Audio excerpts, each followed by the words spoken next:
Welcome in. How are you today? I'm good. How are you? I'm doing well. So we're here today because you sent in an application for our second grade self-contained position here at Cannon Elementary. Uh, I just have a few questions for you. If at any time throughout the interview process you feel like you have any questions for me, feel free to ask them. First question is, tell me a little bit about yourself.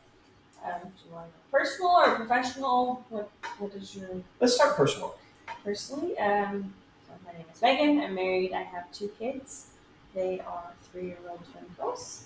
I grew up in Willis ISD, pre-K through 12, and then left to go on to college. Came back and settled within Willis ISD after we got married. Awesome. Uh, so, personal. Tell me a little bit about your professional life. Where have you taught before? So I taught 5th grade math and 2nd grade reading in Trinity ISD. Very nice. Very nice.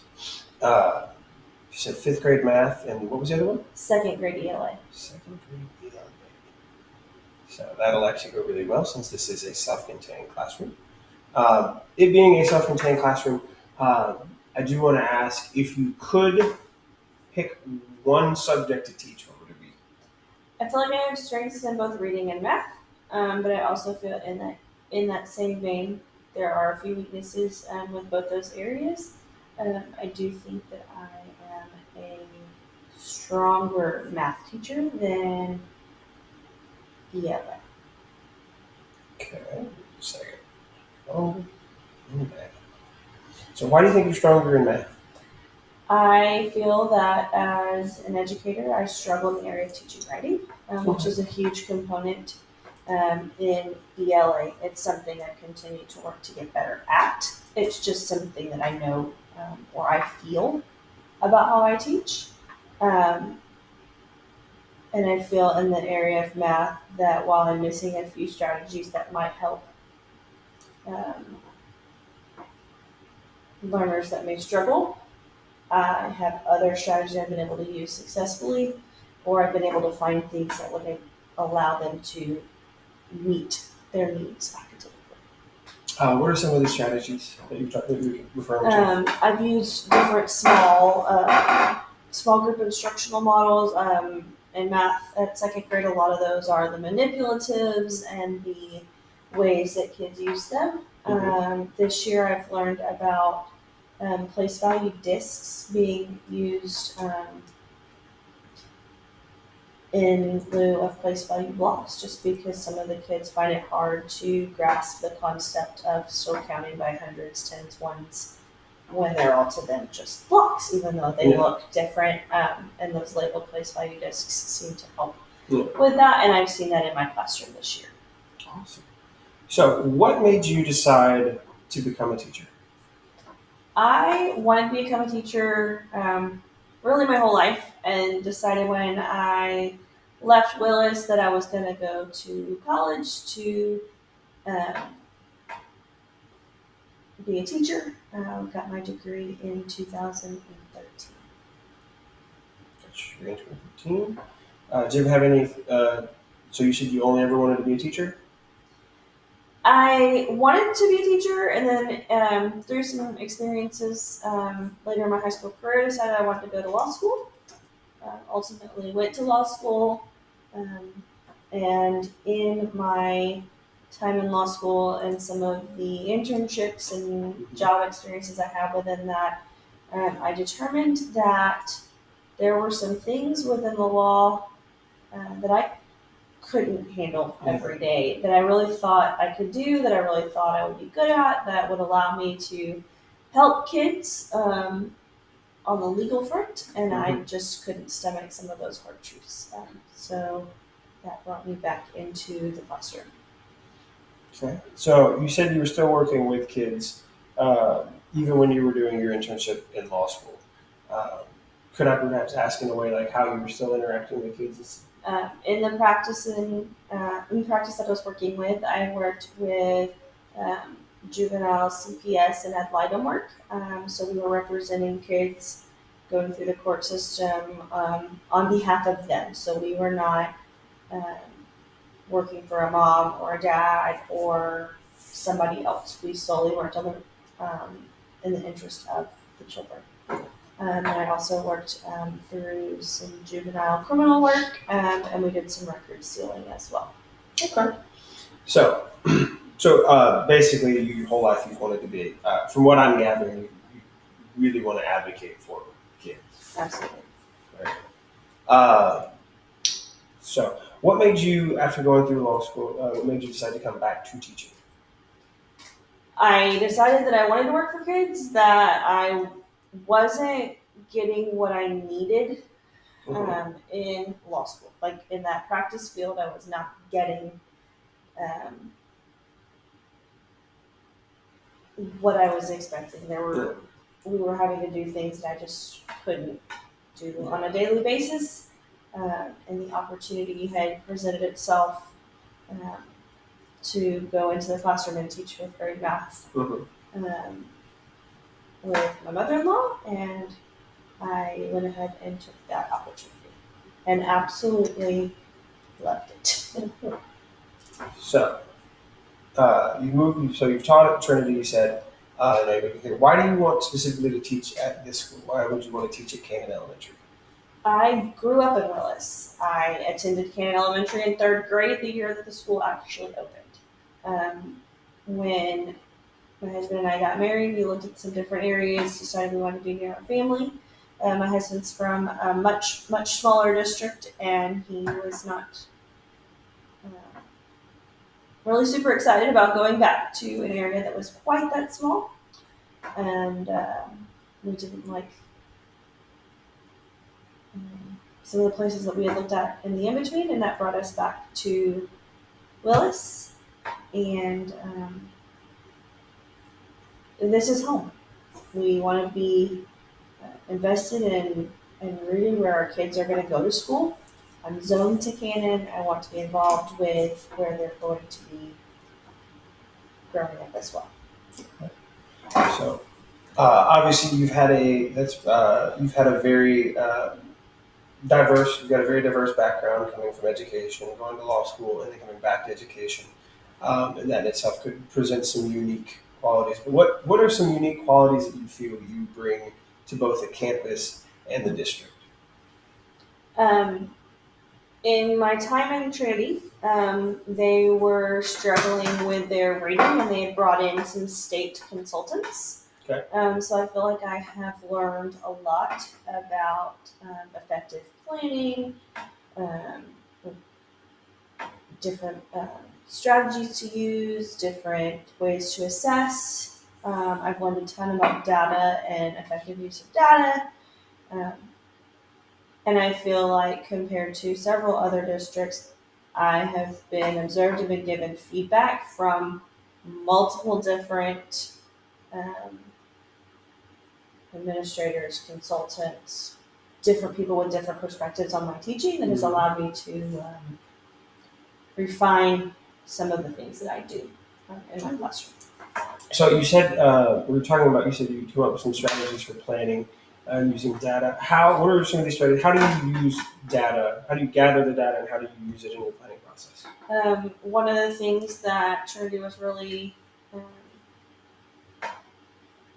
insistent on was keeping track of daily learning. So I learned how to use informative assessments that were very quick, that allowed me to see where kids were. And we worked through a program called Get Better Faster that taught us how to keep track of all of that. Okay. And what can you give me an example of like what one of these little daily assessments or little formative assessments would be? It could be for math. I want to go buy a candy bar. It costs 47 cents. Okay. And I'm giving the kids manipulatives and saying, take out your money. I need you to show me 47 cents. And if I walked around the room, I would be able to see all the different ways these kids could come up with 47 cents. And I would be able to see, are they counting using, whatever it was that we were looking at. So for money, it could be, was it a mixed value?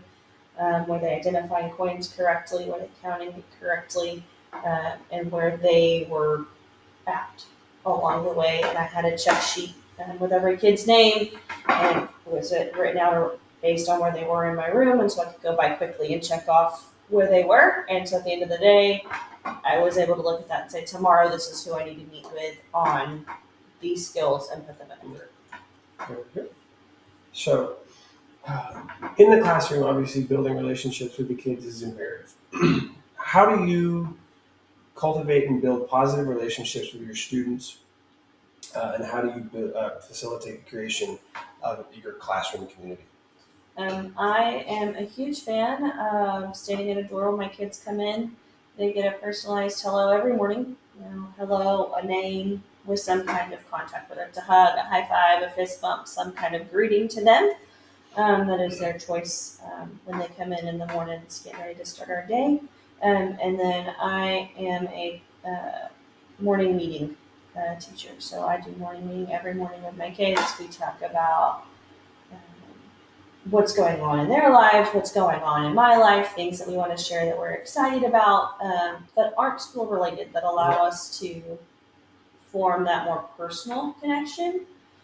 It also gives me a time to share with the kids things that are going on in our day that might be different, things that are going on in the school that might be different, or exciting things that are coming up that makes them feel included in what's happening in our day.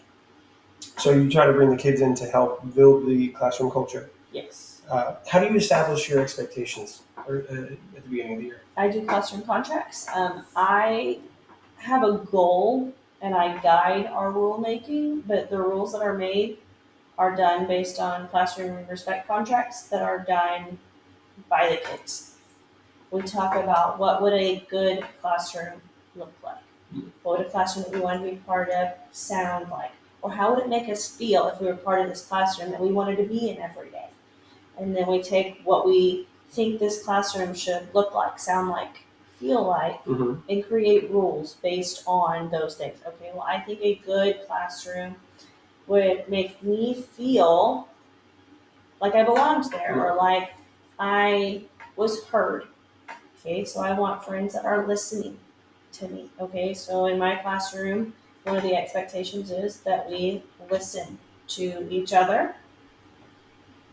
Period. Yeah. And we talk about how we take all those things, and yes, that's my expectation of them, but that is also their expectation of me. Yeah. That's my expectation of me. I don't expect you to listen to me and be respectful to me if I'm not going to listen to you and be respectful to you. So we work together to form those contracts. We write them all out. Everybody comes up and signs them. I sign them. We hang them up, and we refer to them year round. Is that something that happened? Was that meeting our expectations of our classroom? Okay. And it's not my expectation of you, it's your expectation of you and your classmates' expectation of you. We created this together, and you agreed to follow it. There's your name, right? And we talk about what it means to meet those expectations. Very good. No, that's really good. One of the things that I think often gets lost in that is including the students in the creation of classroom expectations, or where if the teacher is simply just stating the rules or expectations, a lot of times the students can shut down. I like that you include the students in the creation of your classroom expectations, and that you let them know that it's not just what you expect of them, it's what they should expect from you as well. That goes a long way with the kids. So here at Willis, we have a motto. The motto is one team, one purpose. That motto goes for the entire district as well as each individual campus. What we mean by one team, one purpose is we try to get everyone involved in the day-to-day operations and in the education of the students. That includes students, teachers, parents, and community members. How do you engage with your students' parents? How do you try to involve them in your classroom? I am a class dojo teacher. I use that religiously. I like to share pictures as long as I have consent from parents within our dojo page of what's happening in our classroom. We did this really cool experiment today. We made root beer floats. Ask us about it. Or today at recess, we saw a flyover practice. That was really cool, taking pictures of, and their kids being excited about learning and the things that are happening with them on a daily basis. I also send out newsletters. I send out infographics with links that have information about the units that we're learning about so that parents can be involved in their kids' learning. I always like to know who my volunteers would be in the event I needed help with some kind of activity. The dojo is my primary communication as far as like getting out information and sharing the things that are happening in our classroom. How often do you post to Class Dojo? If you had to give an average. There's a weekly update with just information. I try and post pictures 2 or 3 times a week of something that's happening in our classroom. Awesome. How do you, obviously you have Class Dojo will help you keep track of it. As far as phone calls, emails, how do you document those? I have a tracking sheet in my planner for kids that's just every kid and the things that I do involving them. So it's a contact log that just has called home, this is what it was about, or I sent home my glow note today, or whatever my communication was. A lot of times with those things, if it's just as far as sending things home, I like to take a picture of them and send them on Dojo, so I also have that as well. I don't tend to email because I use Dojo and I use their messaging feature, just because that's one-stop shop. Parents know that all my communication is going to go through there. I have noticed in this district that emails tend to get missed, but an app that'll ding at you that you know is from the school tends to be more effective. Okay. In the parents that I've dealt with in Trinity. So obviously, since you are have already worked in education, sometimes you're aware that sometimes parents either are hard to get in touch with, may not always be the most supportive, or even sometimes can be a little belligerent at times. How do you handle those parents? Let's go with the parents that you are having trouble contacting. What would you do to try to remedy that? So I'm going to send a dojo, I'm going to send an email, I'm going to make a phone call. If that doesn't work, I can go talk to admin and just say, hey, this is what I've done to reach out to these parents. It's not been successful. Can we call together and maybe have some contact there? Depending on the situation, it's going to depend on what happens from there. Okay, very good. Very good. So, one of the most important things in the classrooms, what are some strategies that you use to help keep students engaged? I'm a hands-on teacher. A lot of times, I want things in their hands that we're working with. So, as far as reading is concerned, I'm a book teacher. We're going to use this book to work through. It's not going to be just a worksheet or just a set of passages. We're going to work through a story before I put it on paper and ask you to do the same thing on paper. I understand that they have to be able to do these things on a paper-based system, not necessarily with an actual book in their hands. But at second grade, they need that to be successful. Words and spelling and writing and things of that nature. I love magnetic letters and unifix cute letters, and we've built words and then we write them in sentences and we manipulate how can I change this word to make a new word. What are some things that I can do that would make this word rhyme with this word, or build 2 words that rhyme instead of just writing them down. Okay. So let's put a scenario. You have most of the classes engaged. You have one student who just is not getting it, is obviously not as engaged as everyone else. How do you interact with that child? What's your strategy? My interaction is going to be based on, is this a kid that I struggle to get engaged every day? It's going to be, what do I know about him? What is it? He doesn't like to build with the letters. He'd rather just write it down on a piece of paper. I could allow him to write it on a piece of paper. That's something I know about him. is this a kid that's not normally like this? I've got to figure out what's wrong. Why is he not participating? Is it like him? Is it a bad day and we need to just take a minute to breathe? Maybe not do this word set, but we'll do the next word set. Or do we need to just step out, go to the restroom, come back, and be ready to go? Need a minute to collect ourselves. It's going to depend on the kids. What are some strategies you use as far as differentiating instruction? Obviously, you said you're very hands-on, but there are some that require, have other different learning styles or require certain other types of interventions or learning strategies. How are some ways that you differentiate your instruction? I use that for my small group. So, like I said, I teach the forest. Today we're going to learn about um, characters and setting in my story. And so we'll talk about what is a character, what is a setting, and look at that in a book together. And then in my small group, it's going to be, okay, here's a character and a setting. Okay, this kiddo's reading on a 4.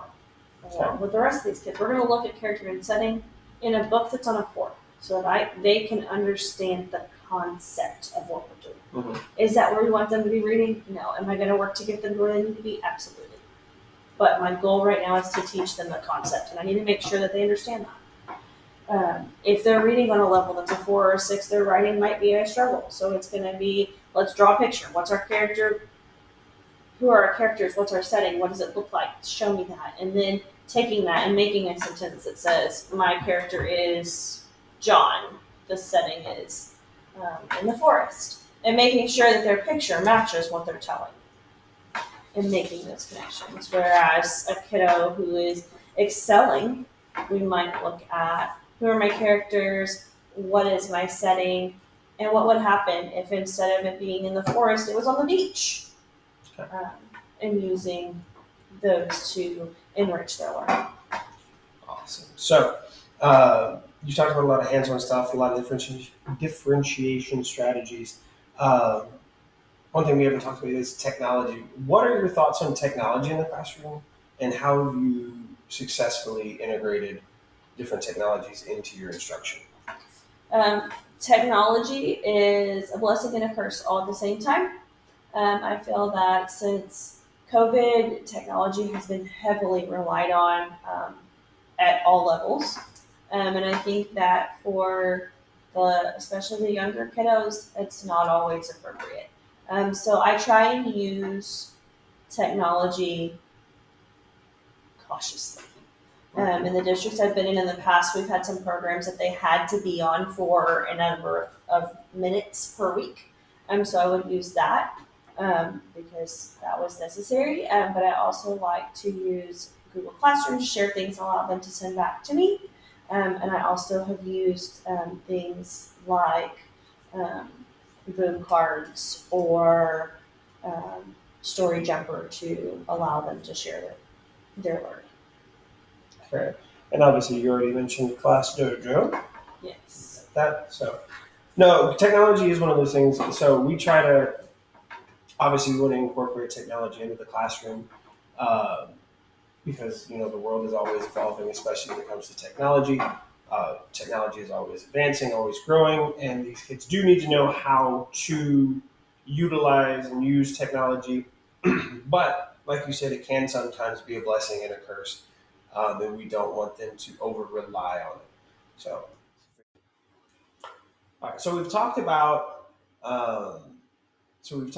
why you want to become a teacher. We've talked a little bit about how you interact with kids, your planning process, your interaction with parents, and some strategies. Now I kind of want to go over how you interact with your colleagues, how you interact with your peers.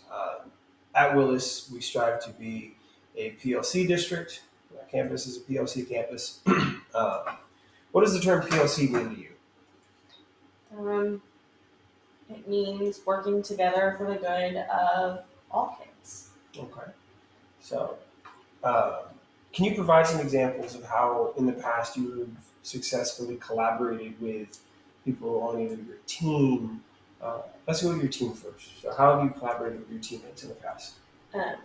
We got together and lesson planned together, shared ideas, bounced things off of each other, talked about kids that we were struggling with, worked together to come up with a plan to help those kids, whether that be um, sharing during our intervention time to teachers with that strength or trying a different approach. And how often did you meet for a collaborative team meeting? Um, we were meeting once officially. A lot of times we would meet another time just to take care of what we needed to take care of. How do you deal with disagreements between yourself and a colleague? If you and one of your either teaching partners or just another teacher within the campus had a disagreement, how would you go about trying to remedy the situation? With another teacher on campus, it would be based on what it was. We would go talk to them, try and figure out some kind of solution. Otherwise, that person and I, depending on their role on campus, we may not be somebody that we're in contact with every day. And that at that point, if we can't come up with some kind of agreement, then the agreement would be that we will be professional and cordial to each other because that is the expectation on campus. I don't have to be best friends with everybody. If it's somebody that I work with on a day-to-day basis, we're going to have to come to some sort of agreement, whether that's we don't agree on this and we're going to have to find a way to work together, or we can come to some kind of agreement about it, just for whatever it needs to be. It's all going to depend on what we're disagreeing on. Okay. Um, so as far as collaboration with administration, um, how have you collaborated with your administration, whether it's um, your principal, assistant principals, or even district administration? Have you ever tried to collaborate with them or have successfully collaborated with your admin in the past? I've worked with various APs coming up with plans for kids that are struggling with discipline, working on behavior folders, working on a check in, check out folder, working on uh, positive reward systems. Most recently, worked on a plan we're going to put into place um, for our kids that are needing that enrichment academically. We're going to work on a project-based learning activity, and then they will present it to admin for them to be involved in the final step of their project. Okay. So, one second. Nice. All right. So, what would you say are some of your biggest strengths as a teacher? Feel like I have been mentored by some great people um, with a lot of experience that have given me a lot of different ways to look at teaching and learning and different viewpoints on the education system and how we can help kids. Feel like I have also been observed by a lot of people in a lot of different roles and capacities um, that have allowed me to hear a lot of different things about the way that I teach Mhm. and make some adjustments to that based on what they've said.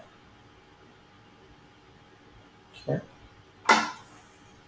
Now, what would you say your biggest weakness is?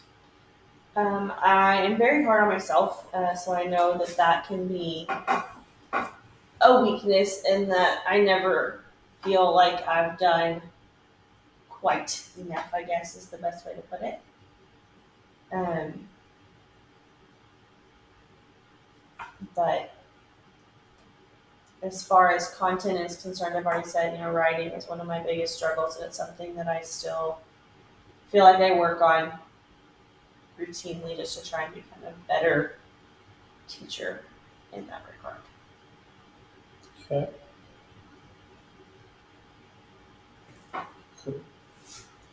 Um, can you? So I mentioned it earlier. As far as collaboration with others, what are your expectations for me and my administrative and the administrative staff here for how? What are your expectations for us as far as collaboration and support? Um, I feel like my expectation of admin is that um, I feel supported in what I'm dealing with, whether that's they really struggle with, I've had kids that struggle with behavior that impede the learning of others significantly, Mm-hmm. and that I feel that I expect support in those areas of coming up with a solution that is good for that student, but also allows the other kids in the classroom to learn. Uh, I understand that we have to be flexible and work for all with all kids, but those other kids also deserve to be able to learn. Um, in your classroom, when you have that child or those children who are causing disruptions, what are some classroom management styles you use to either try to prevent those from happening or to handle those situations after they've already happened? Let's go with preventative first. Preventative just depends on why it is that they are behaving in that manner. What is the cause? Is it they don't want to be at school because they just don't like school? Is it they don't want to be at school because they think they're already ready to be done with school? Is it an imbalance in medication? If I know that that's part of what's going on, it's all going to matter. If it's a kid that just doesn't want to be at school because they don't want to be there, is it they don't want to be there because they don't feel challenged, or they don't want to be there because it's too hard? Most of the time, it's going to be one of those two things. For my kiddos that think it's too easy, I say, I need you to do this with me now. We can do something more challenging in a moment. Or if it's something that we're doing whole group that's easy to adjust. Hey, I need everybody to show me 37 cents. And everybody puts 37 cents. Hey, can you show me 85 cents? Mhm. Giving them something on the side that's a little bit more, that makes them feel heard. If it's a kid that's struggling, hey, can you show me 12 cents? And then meeting them where they are in small group. That's not always effective, but that's something that I try first. We've also talked, depending on my relationship with them and the parents and the things that are going on in our classroom. Hey, this is what mom is wanting to do, but she said you have to do this to get there. Reminding them of the things that have been put in place for them. Mom wants to take you out for ice cream, but you have to do the work today. We talked about that this morning. Yeah. Or reminding them, hey, you're working for 5 check marks today to go see the teacher that you picked for your reward time. I know I've had kids before who really struggled in the morning Mhm. because meds that they were on made them really sleepy.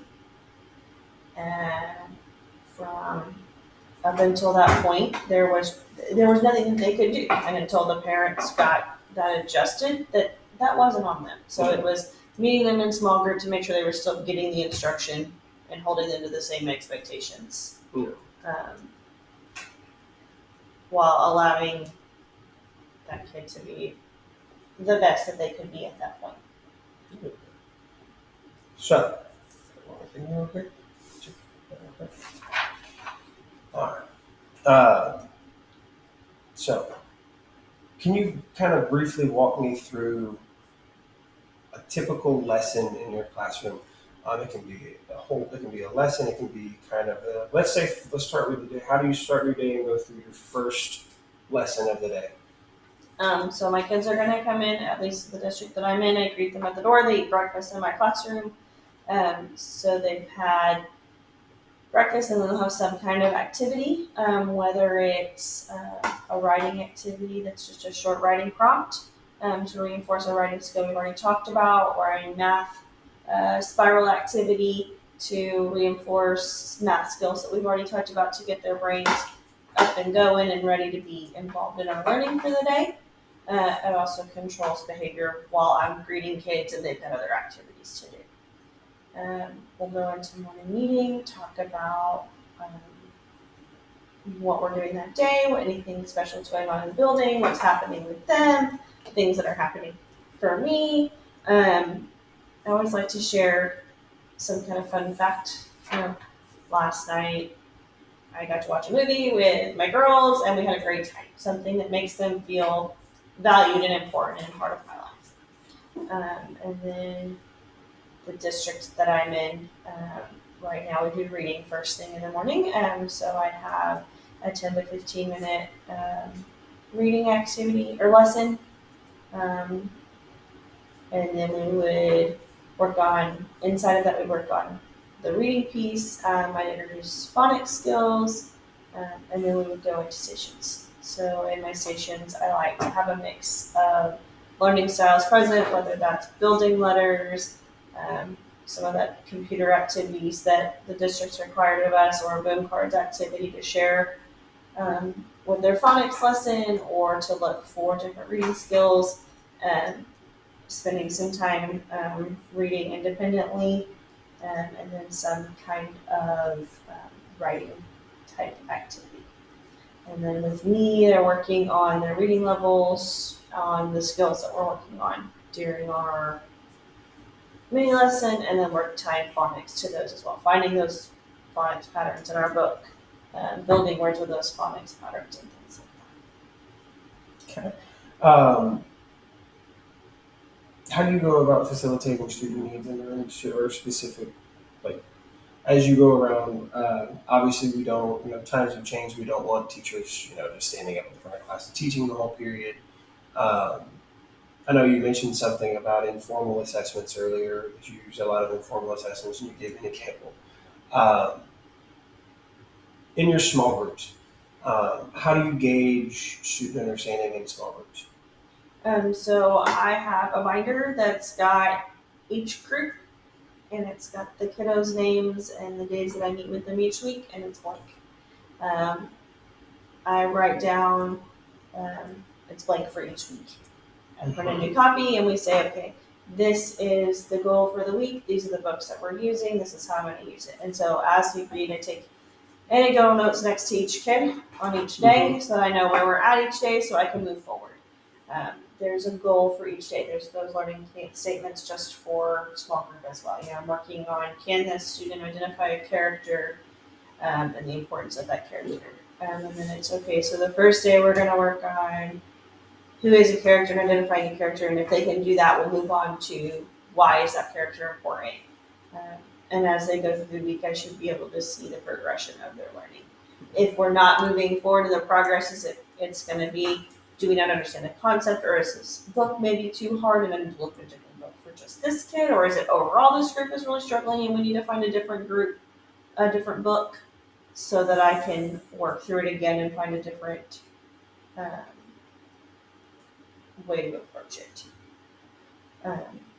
I have things that I look for in each group based on where they're at that I take notes on every day.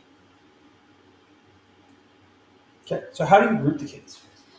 With me, for reading, it's going to be based on their reading levels. Once they're at level for where they should be for reading, a lot of times I take those groups and mix them up based on skill. Okay. And we'll work on an on-level book. Because if they're on level for reading, I'm not working directly on their reading as much as I'm working on a skills-based group. So we'll take an on-level book and work on those skills. If I've got a group of kiddos that are all on the same level that are working on the same skill, then I'll pull those kids together and we'll work on that level of book. I just know sometimes even your highest readers can struggle with some of those skills that maybe somebody else in their group isn't struggling with. So we'll work on an on-level book instead and pull all those kids together instead of staying just within their level of reading. For math, I pull based on specific needs. My grouping out in my classroom is all mixed.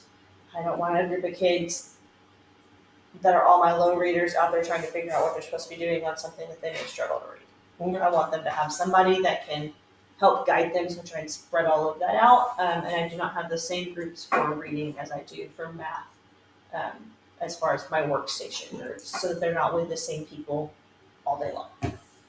Okay, very good. So while you're working with small groups, you said you pull a group specifically to work with you individually. So after you've pulled that group, how do you manage the rest of the classroom? So I have a station board that tells them where they're supposed to be, what they're supposed to be doing, and how long they have left to do it. At the very beginning of the year, I'm very tough on my station expectations before I get started with small groups, so that they're aware of how my small group stations work, what's expected of them in each station, and I try and keep the stations the same yet different. We've talked about how to play all of these games, and so now you have a game station.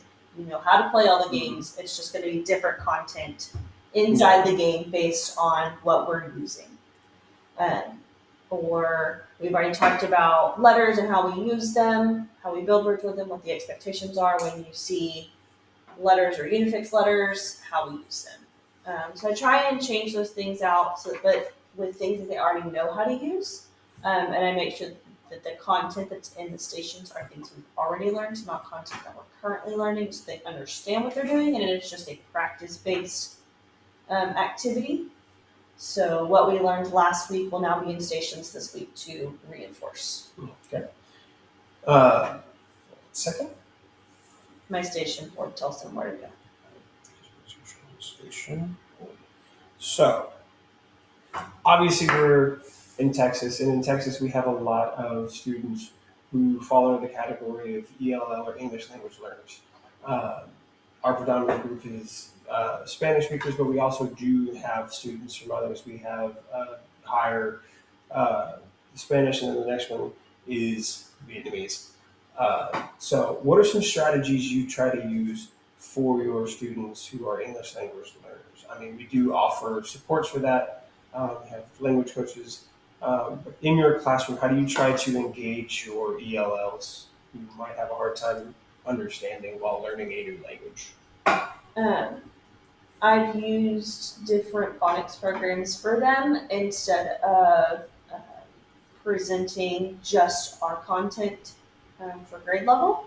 So if my kiddos are working on letter blends and sounds, if I've got a kiddo that's just coming into the United States and is wanting to be, parents are wanting an ESL class rather than a bilingual class, I've done things like Starfall, I've done things like Lililo as part of their intervention plans to help them learn the basic letter sounds, because learning blends for them is not going to be developmentally appropriate as far as their language is concerned just yet. Yes, I want them exposed to content, but I want them to be able to understand that.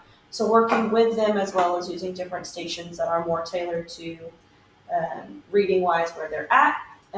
In math, I use lots of picture clues, lots of more visual type learning instead of just words. Yeah, a lot of times you have to use visual cues to help them understand. You know, it's one thing to just say something; it's another thing to show it. And also with the ELLs and just the diverse group of people that live in the state as well as just in the town itself, we always want to try to incorporate different cultures and let them know that their culture is accepted here. We don't want them to lose that. What are some ways that you try to incorporate the different various cultures in your classroom together and just to show appreciation for those cultures? We talk about, in the month of December, we talk about different traditions around the world and the ways people celebrate different holidays, typically around our Christmas unit, or our holiday unit in social studies. We talk about the different holidays and how they're celebrated around the world. A lot of times during our morning meeting, those things come up when different cultural activities are happening in those students' homes. Oh, we're celebrating this right now, and this is something that we're doing. And I allow them to share and talk about, what is that? What does that mean? Why do we do that? And that allows the kids to understand what's happening for those students. Very good. So we've ended. This is the end of the portion where I ask you questions. I want to open it up if you have any questions for me. What is something that y'all expect, or what do y'all expect as far as lesson plans? Do y'all have a program? Is it like through Google Docs and I can set up my own template? Like, how do y'all do lesson plans in this district? A lot of times the collaborative teams or your PLC group will come up with your own template, the template that you will bring to me and I will approve it. There are certain requirements for things that we need to have on there. We need to know what teach you're planning on using. We need to know what your objectives are, and just some of the learning strategies. We don't want to bog you down with like over elaborate lesson plans. We don't want you to have to stress over that. We want you to be able to kind of go in just the simplest format possible, whatever works for you and your team. We do submit them via Google Docs or through Google Drive. We have a folder specifically for it. Your team will have a folder, and you will have a folder within that folder. But the lesson plans you do at the end of every week for the next week. Yeah, that's basically that. Mm-hmm. Any other questions on it? I don't think so. Awesome. So, me and my team are going to talk about this. We're going to discuss you a little bit. We've got some other people to interview as well, but you should hear back from us within the next week or so. If you haven't heard from us in about a week or so, give me a call. Thank you very much.